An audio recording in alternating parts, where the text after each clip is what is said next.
Do not be afraid to give up the good to go for the great. A famous quote by John D. Rockefeller of the Standard Oil Company. John D. Rockefeller is probably most famously known for being the world's richest man of all times.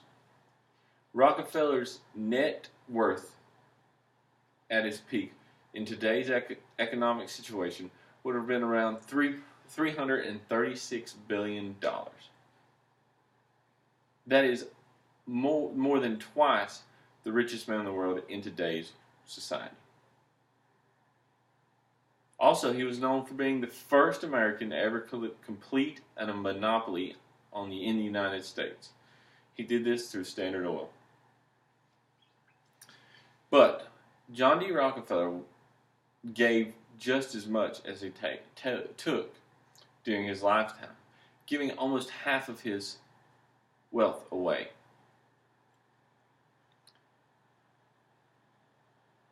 Now, to see where the story begins, we look to July 8th, 1839, in Richford, New York, when John D. Rockefeller was born. The son of a traveling salesman, or con artist as many people would call his father, was forced to learn the ins and outs of businesses as a young man to provide for his family.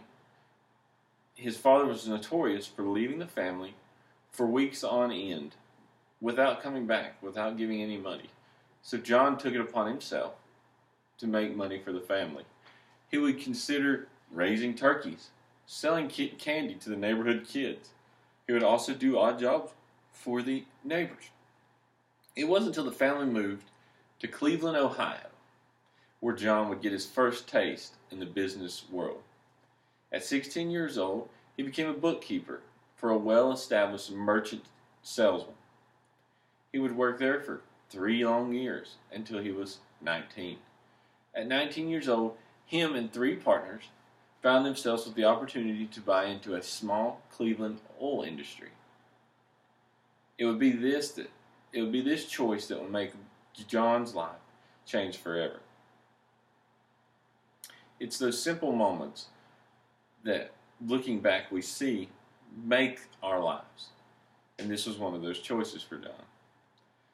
Getting into the oil business was risky, as it was an unstable market and really not a market with the ability to grow more than the city that you're in.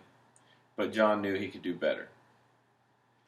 Within 2 years, John had made enough money to buy out his partners in his business adventure. He would borrow money from the bank, risking it all on this small oil refinery. After buying the oil refinery from his partners, John was faced with the incredible task of expanding out of Cleveland, Ohio. The problem with oil at this time was that it was known to be lethal and deadly and to explode.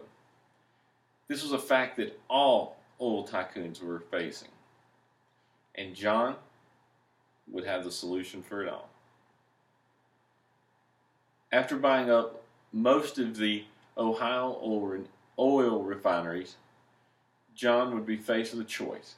How do I calm the public over this almost Chrysler oil concern?